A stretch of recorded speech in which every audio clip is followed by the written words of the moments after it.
नमस्कार, सुप्रभात न्यूज छत्तीसगढ़ में आपका बहुत बहुत स्वागत है। इससे पहले आप छत्तीसगढ़ के कौन से जिले से न्यूज को देख रहे हैं, कमेंट में जरूर बताएं। साथ ही डेली अपडेट रहने के लिए चैनल को सब्सक्राइब जरूर करें। छत्तीसगढ़ में महंगी हुई बिजली, प्रति यूनिट 30 से 50 पैसे तक बढ़ी दरें। छत्तीसगढ़ के बिजली उपभोक्ताओं को एक बार फिर महंगी बिजली का तगड़ा झटका लगा है।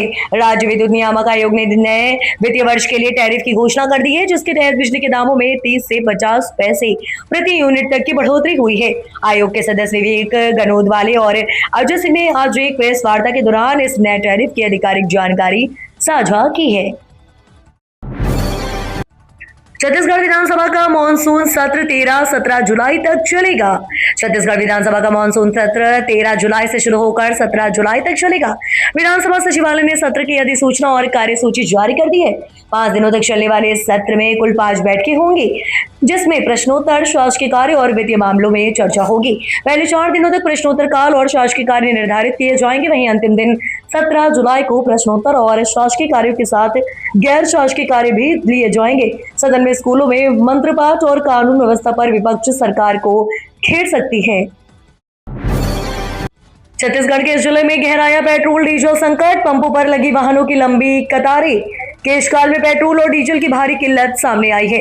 ईंधन की आपूर्ति प्रभावित होने के कारण क्षेत्र के कई पेट्रोल पंपों पर पेट्रोल और डीजल की कमी हो गई है, जिससे वाहन चालकों को परेशानी का सामना करना पड़ रहा है। शहर के कई पेट्रोल पंपों पर डीजल समाप्त होने के बाद बड़ी संख्या में 2 पहिया और 4 पहिया वाहन चालक पहुंच गए हैं। पेट्रोल मिलने की उम्मीद से वाहनों की लंबी कतारें सड़क तक लग गई, लेकिन घंटों इंतजार के बावजूद ईंधन उपलब्ध नहीं होने पर लोगों को निराश होकर लौटना पड़ा। स्कूल खुलने से एक दिन पहले सीएम ने छात्रों को दिया सफलता का मंत्र। मुख्यमंत्री विष्णुदेव साय ने आज 16 जून से नए शैक्षणिक सत्र के शुभारंभ के अवसर पर प्रदेश के विद्यार्थियों को शुभकामनाएं देते हुए उन्हें पूरी लगन और उत्साह के साथ पढ़ाई करने का संदेश दिया है। मुख्यमंत्री साय ने कहा कि विद्यालय केवल शिक्षा प्राप्त करने का स्थान नहीं, बल्कि आप सभी बच्चों के सपनों को आकार देने और उज्जवल भविष्य की नींव रखने का माध्यम है। उन्होंने बच्चों से पूरी आत्मविश्वास, अनुशासन और उत्साह के साथ नियमित रूप से विद्यालय जाने तथा मन लगाकर पढ़ाई करने का आग्रह किया। चांदी की कीमत बढ़ी तो छत्तीसगढ़ की सरकारी योजना में बांटे आर्टिफिशियल मंगलसूत्र। छत्तीसगढ़ के खड़गवा ब्लॉक में आयोजित मुख्यमंत्री कन्या विवाह योजना के अंतर्गत बांटे गए आभूषणों को लेकर राजनीतिक विवाद आरंभ हो गया है। महिला कांग्रेस ने आरोप लगाया कि योजना के तहत विवाहित महिलाओं को चांदी के स्थान पर अन्य धातु से निर्मित नकली मंगलसूत्र वितरित किए गए हैं। राज्य सरकार ने चांदी की बड़ी कीमत व स्वीकृत आर्थिक प्रावधानों को कृत्रिम मंगलसूत्र दिए जाने का कारण बताया है। फ्री किताबें, ड्रेस और भोजन, आज से शुरू होगा शाला प्रवेश उत्सव। सीएम ने जनप्रतिनिधियों को दिया लिखा लेटर। मुख्यमंत्री विष्णुदेव साय ने प्रदेश के सभी जनप्रतिनिधियों को लेटर लिखा है। सीएम ने आज 16 जून से 27 जून तक आयोजित होने वाले शाला प्रवेश उत्सव में सक्रिय सहभागिता का आह्वान किया है। मुख्यमंत्री ने कहा है कि शिक्षा किसी भी समाज और राष्ट्र की प्रगति का सबसे सशक्त आधार है तथा ये हम सभी की सामूहिक जिम्मेदारी है कि प्रदेश का कोई भी बच्चा शिक्षा से वंचित न रहे। मुख्यमंत्री साय ने अपने लेटर में प्रदेश के समस्त विद्यार्थियों, अभिभावकों, शिक्षकों एवं शिक्षा से जुड़े सभी लोगों को नवीन शैक्षणिक सत्र की शुभकामनाएं देते हुए कहा है कि नए शैक्षणिक सत्र के साथ प्रदेश भर में शाला प्रवेश उत्सव का आयोजन किया जा रहा है। फ्लाइट में ज्यादा सामान ले जाना पड़ेगा भारी, विमानन कंपनी ने चार्ज बढ़ाया, यात्रियों को दिया झटका। देश की प्रमुख एयरलाइन इंडिगो ने अतिरिक्त लगेज और कनेक्टिंग उड़ानों के बैगेज शुल्क में चरणबद्ध वृद्धि की घोषणा की है। नई दरों से यात्रियों पर लगभग दोहरा भार पड़ेगा। इस कारण से अब ज्यादा सामान ले जाने से पहले यात्रियों को सोचना पड़ेगा। अतिरिक्त सामान लेकर यात्रा करने वाले यात्रियों की जेब पर अतिरिक्त बोझ पड़ेगा। अंतर्राष्ट्रीय लगेज में नवंबर 2025 में पहले ही बढ़ोतरी की जा चुकी थी, अब फिर से दरें बढ़ा दी गई हैं। स्मार्ट सिटी के दावों की खुली पोल, कपिल नगर में बदबूदार पानी पीने को मजबूर लोग। शहर के वार्ड क्रमांक 62 स्थित कपिल नगर में पेयजल समस्या को लेकर लोगों में भारी नाराजगी है। क्षेत्रवासियों का आरोप है कि अमृत मिशन योजना के तहत बेहतर जलापूर्ति के दावे किए गए थे, लेकिन आज भी लोग स्वच्छ पेयजल के लिए संघर्ष करने को मजबूर हैं। स्थानीय नागरिकों के अनुसार नगर निगम की पाइपलाइन से बदबूदार और गंदा पानी आ रहा है, जो पीने योग्य नहीं है। लोगों का कहना है कि दूषित पानी की वजह से क्षेत्र में पीलिया, डायरिया और अन्य जल जनित बीमारियों का खतरा बढ़ा गया है। छत्तीसगढ़ में अब इंजीनियरिंग प्रवेश के लिए मूल निवास प्रमाण पत्र जरूरी। इंजीनियरिंग, पॉलिटेक्निक, फार्मेसी और अन्य तकनीकी पाठ्यक्रमों में प्रवेश लेने की तैयारी कर रहे विद्यार्थियों के लिए महत्वपूर्ण खबर है।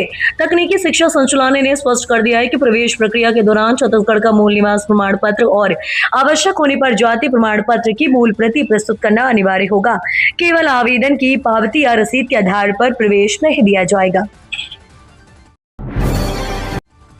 छत्तीसगढ़ में बाहरी राज्यों के डॉक्टरों को प्रैक्टिस की अनुमति पर बवाल। छत्तीसगढ़ शासन द्वारा जारी नई अधिसूचना, जिसमें अन्य राज्यों में पंजीकृत चिकित्सकों, नर्सिंग कर्मी और पैरामेडिकल स्टाफ को बिना अतिरिक्त अनुमोदन के प्रदेश में चिकित्सा व्यवसाय करने की अनुमति दी गई है, को लेकर विवाद खड़ा हो गया।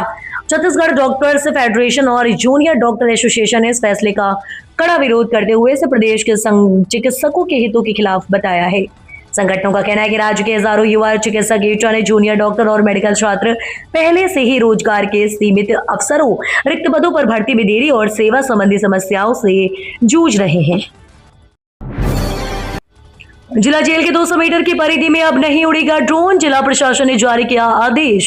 बंदियों की सुरक्षा को खतरा देखते हुए गरियाबंद जिला प्रशासन ने जिला जेल के 200 मीटर की परिधि को नो ड्रोन फ्लाई जोन घोषित किया है।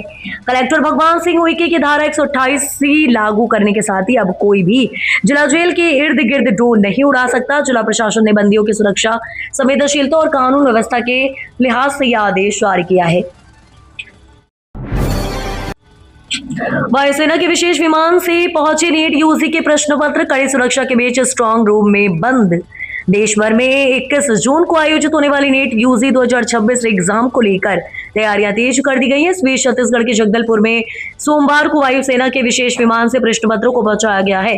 प्रश्न पत्रों की सीलबंद पेटियों में कड़ी सुरक्षा व्यवस्था के बीच विमान से उतारा गया। जानकारी के मुताबिक प्रश्न पत्रों की बंद पेटी को विमान से उतारने के बाद कड़ी सुरक्षा में सीधे सुरक्षित स्ट्रांग रूम तक रवाना किया गया। हर चरण में गोपनीयता और सुरक्षा का विशेष ध्यान रखा गया ताकि किसी भी प्रकार की चूक की संभावना न रहे। पिछले वर्षों में 2 बार सामने आए पेपर लीक मामलों के बाद इस बार प्रशासन अतिरिक्त सतर्क नजर आ रहा है। धमतरी में खाद दुकानों पर प्रशासन की कार्रवाई, 3 का लाइसेंस निलंबित। छत्तीसगढ़ के धमतरी जिले में खाद की कालाबाजारी और अनियमितताओं के खिलाफ प्रशासन ने बड़ी कार्रवाई की है। जांच के दौरान 3 खाद विक्रेताओं के लाइसेंस निलंबित किए गए हैं। साथ ही 859 बोरी रासायनिक उर्वरक और 700 बोरी जैविक खाद जब्त की गई है। खरीफ सीजन में किसानों को निर्धारित दर पर गुणवत्तापूर्ण उर्वरक मुहैया कराने और कालाबाजारी रोकने के लिए जिला प्रशासन लगातार निरीक्षण कर रहा है। कलेक्टर अविनाश मिश्रा के निर्देश पर अधिकारियों की टीम ने जिले के कई खाद विक्रय केंद्रों की जांच की है। छत्तीसगढ़ में दैनिक वेतन भोगियों की बड़ी जीत, सेवा बहाली का रास्ता साफ। छत्तीसगढ़ उच्च न्यायालय ने कोरबा नगर निगम में पिछले 2 दशकों से अधिक समय से कार्यरत 60 दैनिक वेतन भोगी कर्मचारियों के पक्ष में ऐतिहासिक फैसला सुनाया है। अदालत ने राज्य सरकार द्वारा इन कर्मचारियों के नियमितीकरण के दावे को खारिज करने वाले 12 मई 2020 के आदेश को रद्द कर दिया। जस्टिस राकेश मोहन पांडे की एकल पीठ ने मामले की सुनवाई करते हुए स्पष्ट किया है कि शासन केवल ब्रेक इन सर्विस या वित्तीय बाधाओं का हवाला देकर उन कर्मचारियों को उनके अधिकारों से वंचित नहीं कर सकता जो वर्षों से निरंतर अपनी सेवाएं दे रहे हैं। विकास कार्यों में देरी पर डिप्टी सीएम अरुण साव का बड़ा एक्शन। दरअसल आपको बता दें, छत्तीसगढ़ में सड़क और पुल निर्माण कार्यों में देरी करने वाले ठेकेदारों पर सरकार ने सख्त कार्रवाई शुरू कर दी है। उप मुख्यमंत्री एवं लोक निर्माण मंत्री अरुण साव द्वारा निर्माण कार्यों की धीमी गति पर नाराजगी जताने और जिम्मेदार ठेकेदारों के खिलाफ कार्रवाई के निर्देश देने के बाद लोक निर्माण विभाग ने 2 ठेकेदारों का पंजीयन 2 वर्षों के लिए निरस्त कर दिया है। इसके साथ ही विभिन्न परियोजनाओं में अपेक्षित प्रगति नहीं दिखाने वाले 8 ठेकेदारों को कारण बताओ नोटिस जारी किया गया है। सरकारी राशन के चावल में मिले कीड़े, हितग्राहियों ने जताया आक्रोश, राशन वितरण रोका गया।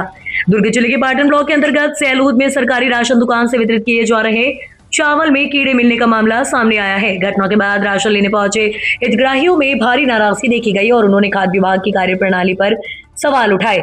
जानकारी के अनुसार राशन लेने आए लोगों ने जब चावल की गुणवत्ता की जांच की तो उसमें कीड़े पाए गए। इसके बाद हितग्राहियों ने मौके पर ही विरोध जताते हुए खराब गुणवत्ता का राशन वितरित किए जाने पर नाराजगी व्यक्त की। ग्रामीणों का आरोप है कि खाद्य विभाग की लापरवाही के कारण खराब और अनुपयोगी राशन गरीब परिवारों तक पहुंचा रहा है। कांग्रेस ने परीक्षण शिविर की तारीख बदली। पहले 21 जून से था कार्यक्रम, अब 20 जून से शुरू होगा प्रशिक्षण। छत्तीसगढ़ कांग्रेस के नवनियुक्त जिला और शहर कांग्रेस अध्यक्षों के प्रशिक्षण शिविर की तारीख में बदलाव किया गया है। पहले ये आवासीय प्रशिक्षण 21 से 30 जून तक प्रस्तावित था, लेकिन अब अखिल भारतीय कांग्रेस कमेटी ने नई तारीख जारी कर दी है। संशोधित कार्यक्रम के अनुसार प्रशिक्षण शिविर 20 से 29 जून 2026 तक आयोजित होगा। कांग्रेस संगठन की ओर से जारी नई सूचना से सभी जिला एवं शहर कांग्रेस अध्यक्ष एवं निर्देश दिया गया है। दरअसल वे 20 जून की शाम 6 बजे तक रायपुर जिले के अभनपुर स्थित आशुतोष अलका अग्रवाल मंगल भवन चांदी मोड़ पहुंचना सुनिश्चित करें।